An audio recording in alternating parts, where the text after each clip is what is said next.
दोस्तों, जब अल्लाह तबारक व ताला किसी को बचाने पर आए तो आसमान से उसके लिए फरिश्ते नाजिल कर देता है, जिन्हें देखकर इंसानी अक्ल हैरान रह जाती है। यह कैसे मुमकिन हुआ, मगर अल्लाह तबारक व ताला अपनी कुदरत की निशानियां दिखाता है ताकि लोगों को पता चल जाए कि इस दुनिया को चलाने वाला कोई तो है। वह अगर चाहे तो किसी को समुंदर के पानी से, किसी को फिजाओं के अंदर से बचा ले, अगर ना चाहे तो घर के अंदर 7 पर्दों के अंदर भी फनाह कर देता है। रियाज में एक हिंदुस्तानी जिसकी ऐसी और फ्रिज की वर्कशॉप थी, एक दिन एक सऊदी शेख उसके पास आकर झगड़ने लगा, तुमने मेरे घर में मौजूद एसीओ की सर्विस ठीक तरीके से नहीं की। हिंदुस्तानी पहले उसे प्यार से समझाता रहा, मगर वह सऊदी शेख बात सुनने को तैयार नहीं था। शेख ने गुस्से में हिंदुस्तानी को एक जोरदार थप्पड़ लगाया, जिसकी वजह से हिंदुस्तानी दूर गिर पड़ा। हिंदुस्तानी का नाम अजमल था। चुनांचे शेख ने अजमल को आगे बढ़कर मारना शुरू कर दिया। इधर से हिंदुस्तानी भी गुस्से का तेज था। उसके हाथ में रैंच आया, उसने शेख के सर पर वार किया। शेख की हालत गैर होने लगी। वहां पर मौजूद दूसरे लोगों ने पुलिस को कॉल की। चुनांचे पुलिस मौके पर पहुंच गई, मगर उस वक्त शेख इस दुनिया से रुखसत हो चुका था। अब हिंदुस्तानी अजमल को गिरफ्तार कर लिया गया। यह सीधा साधा कत्ल का केस था। सऊदी अदालत में उसका केस चलने लगा। 1 साल तक उसका केस चलता रहा। आखिरकार काज की जानिब से यह फैसला किया गया, अजमल का सर कलम कर दिया जाए। अजमल की बीवी उस वक्त सऊदी अरब में मौजूद थी। उसका रो रो कर बुरा हाल हो चुका था। अजमल ने बीवी को समझाया कि तुम वापस चली जाओ, मगर उसकी बीवी वापस जाने के लिए तैयार नहीं थी। वह अल्लाह से अपने शौहर के लिए दुआएं करती रही। दोस्तों, सर कलम होने से एक दिन पहले उसे ख्वाब आया कि एक फरिश्ता आसमान से नीचे उतरा। उसके हाथ में पैसों का एक बैग था। उसने बैग को थमाते हुए कहा, तुम्हें परेशान होने की कोई जरूरत नहीं है। इंशाअल्लाह कल सुबह तुम्हारा शौहर रिहा हो जाएगा। आज उसकी अपने शौहर से जिंदगी की आखिरी मुलाकात थी। चुनांचे वह रोते हुए रियाज के एक बड़े जेल सेंटर में गई, जहां उसके शौहर को रखा गया था। वह जेल के दरवाजे पर खड़ी थी। इतने में एक सऊदी शेख आया, जिसके पुराने कपड़े थे। वह अजमल की बीवी से पूछने लगा, मेरी बहन, क्या बात है? किस वजह से परेशान हो? तुम जेल के सामने किस वजह से रो रही हो?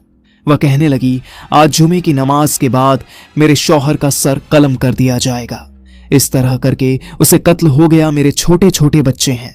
मैं अपने शौहर के बगैर किस तरह जिंदगी बसर करूंगी? सऊदी शेख का नाम अबू गरीब था।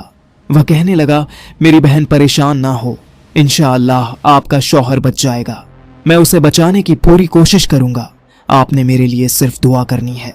अबू गरीब वहां से निकलकर बाजार गया। उसने तोप और सर पर रखने वाला मसला खरीदा। इसके बाद एक वीआईपी बैग खरीद कर मस्जिद में चला गया। उस वक्त मस्जिद में जुमे की नमाज हो रही थी। जब उसने हाथ में बैग पकड़ा तो हर किसी को ऐसा दिखाई देता था जैसे यह इलाके का अमीर तरीन आदमी हो।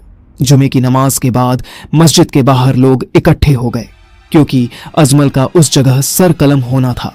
अबू गरीब को उन लोगों का नाम पता मालूम था जिन लोगों उन्हें सर कलम करना था। चुनांचे ये सेंट्रल जेल में गया, जो कि मस्जिद के पास थी। इसने एक पुलिस वाले को कहा, मैं सर कलम के सिलसिले में आया हूं, मैं फला आदमी से मिलना चाहता हूं। पुलिस वाले ने सर से पांव तक देखा तो उसे भी ऐसा महसूस होने लगा जैसे यह बहुत बड़ा बिजनेसमैन हो सकता है यह अजमल की दीद देने के लिए आया हो। चुनांचे पुलिस वाला अबू गरीब को एक बड़े ऑफिसर के पास लेकर चला गया।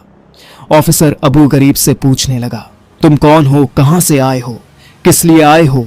अबू गरीब कहने लगा, मेरा ताल्लुक रियाद के फला कबीले से है। मैं अजमल नामी आदमी को छुड़वाने के लिए आया हूं। मैं कत्ल होने वाले आदमी के घर वालों से मुलाकात करना चाहता हूं। मैं उनको दीद देने के लिए आया हूं। चुनांचे ऑफिसर ने कत्ल होने वाले शेख के घर वालों को बुलाया। अबू गरीब उन लोगों को कहने लगा, तुम्हारा भाई बेटा जो भी था वो अब अल्लाह रब्बुल इज्जत के पास जा चुका है।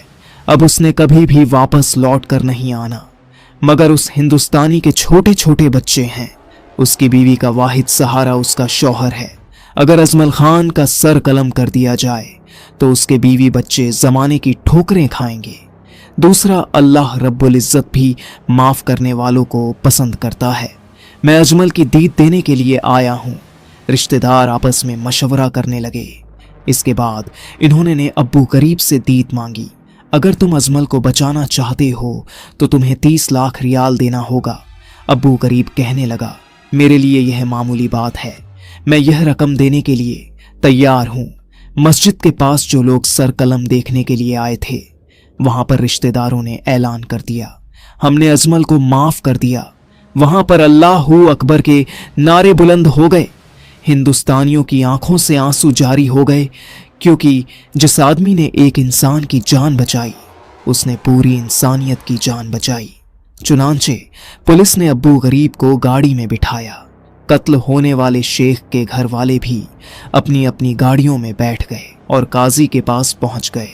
काजी ने अब्बू गरीब से पूछा, क्या तुम इस आदमी की दीद देने के लिए तैयार हो? अब्बू गरीब ने हाँ में जवाब दिया। काजी ने जब पैसों के बारे में पूछा तो वह कहने लगा, पैसे इस बैग में मौजूद हैं। चुनांचे काजी ने बैग को खोलकर पैसे निकालने को कहा। जब अब्बू गरीब ने बैग को खोला तो उसमें सिर्फ 50 रियाल थे। काजी इंतहा गुस्से से पूछने लगा, तुम कहां से आए हो? किस जगह काम करते हो? अब्बू गरीब बताने लगा, मैं फला अस्पताल में काम करता हूं। ये रियाज में पागलों का इलाज करने वाला अस्पताल था। चुनांचे अब्बू गरीब को गिरफ्तार कर लिया गया। जब वहां से पता करवाया गया तो मालूम हुआ अब्बू गरीब एक पागल आदमी है। 1 साल से वहां पर उसका इलाज हो रहा है। चुनांचे सर कलम का फैसला अगले जुमे तक मुखर कर दिया गया। जब यह बात सऊदी वजारत दाखिला तक पहुंच गई, उसने अपने मुलाजिमों को हुक्म दिया कि पता करो कि अब्बू गरीब वाकई ही एक मरीज है। चुनांचे फिर तस्दीक करने पर पता चला यह बात सच्ची थी। जबकि कत्ल होने वाले शेख के घर वालों ने दीद कबूल कर ली है। चुनांचे वजारत दाखिला ने अजमल की 30 लाख रियाल दीद बैतुल माल से अदा की। ख़वातीन हजरात, यूं अजमल खान एक पागल आदमी की वजह से जेल से रिहा हुआ। यूं अल्लाह तबारक व ताला ने एक मशहूर आदमी को उसके लिए फरिश्ता बनाकर भेजा। यह अल्लाह तबारक व ताला के फैसले हैं। वह जो चाहे वह कर सकता है। उसकी इजाज़त के बगैर एक पत्ता भी नहीं हिल सकता। दोस्तों, आज की हमारी वीडियो कैसी लगी? अगर आज की हमारी वीडियो पसंद आया हो तो वीडियो को लाइक और शेयर कीजिएगा। इसके साथ साथ हमारे चैनल को सब्सक्राइब करना मत भूलिए।